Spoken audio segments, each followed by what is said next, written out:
What's up today, guys? Today we're gonna get hooked on metal. Well, we're gonna make some metal hooks. First, I gotta make a jig.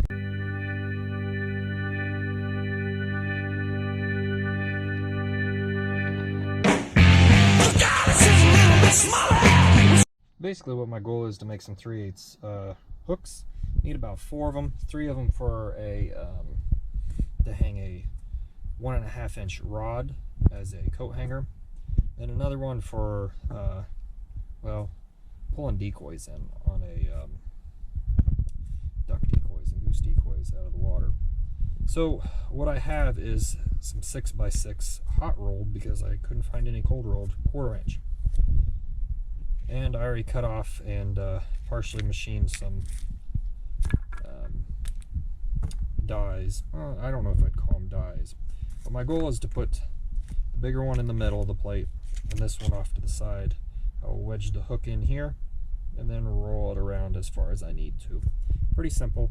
I'm going to probably do a lot of this at work, so I'll just update as I go. I haven't done the math. I was waiting on the machine to get done, so I just went ahead and did the math. I'll probably turn these down and drill holes for them. I'm going to do a 1/2 inch bolt in the middle, and then I'm going to do this 1 inch over here as 3/8. Some people may say, well, is this going to be adjustable? Yeah, because I could downsize this and I can upsize this.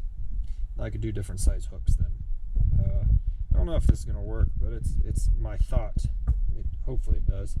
So we'll kind of see how it goes, because I need to make them this weekend.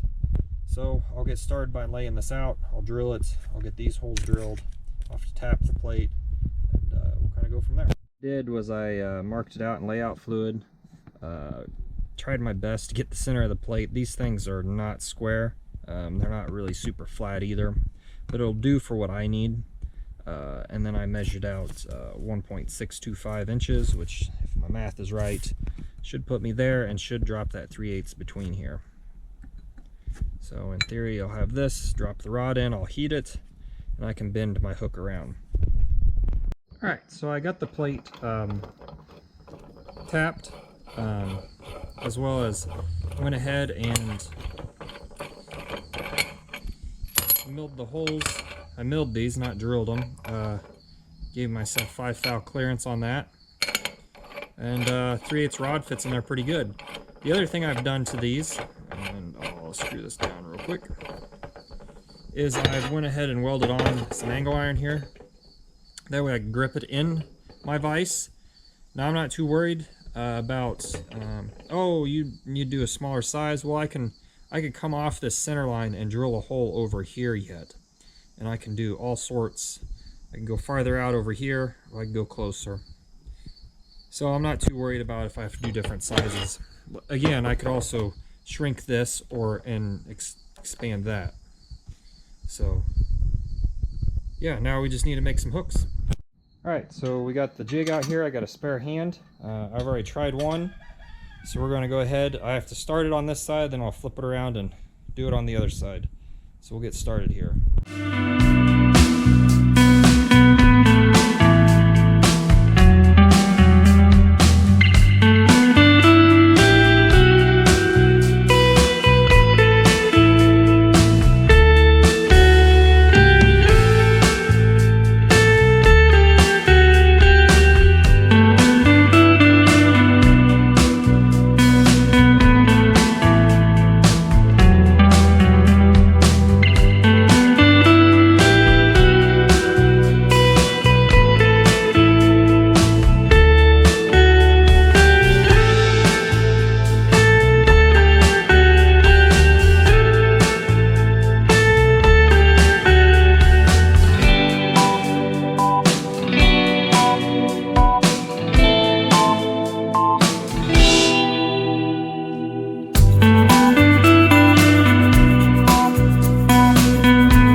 Turned out not too bad. They're all pretty consistent. I say that. Some of them, I did have some issues with one. This one, I didn't quite get it deep enough into squish between the two, so as I would roll it, it would pull out. I ended up using a hammer to kind of manipulate it a little bit more. But all in all, for the purposes that I'm going to need them, they'll work out pretty good. I went ahead and welded them to this 1/8 inch thick by 1 by 7. So basically it's going to be a giant, it's going to hold a rod to hold coats, basically. A closet rod kind of deal. So it'll turn out pretty, it turned out pretty good. So I guess there'd be some adaptations. I think sticking the end of the material in there deeper a little bit to get it more like this hook is probably the best way to do it. I guess a person could add a second small one.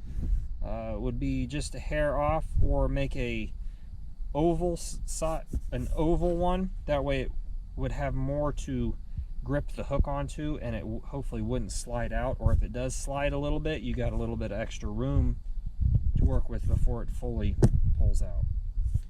Thanks for watching. Hopefully you guys can check out some of my other videos.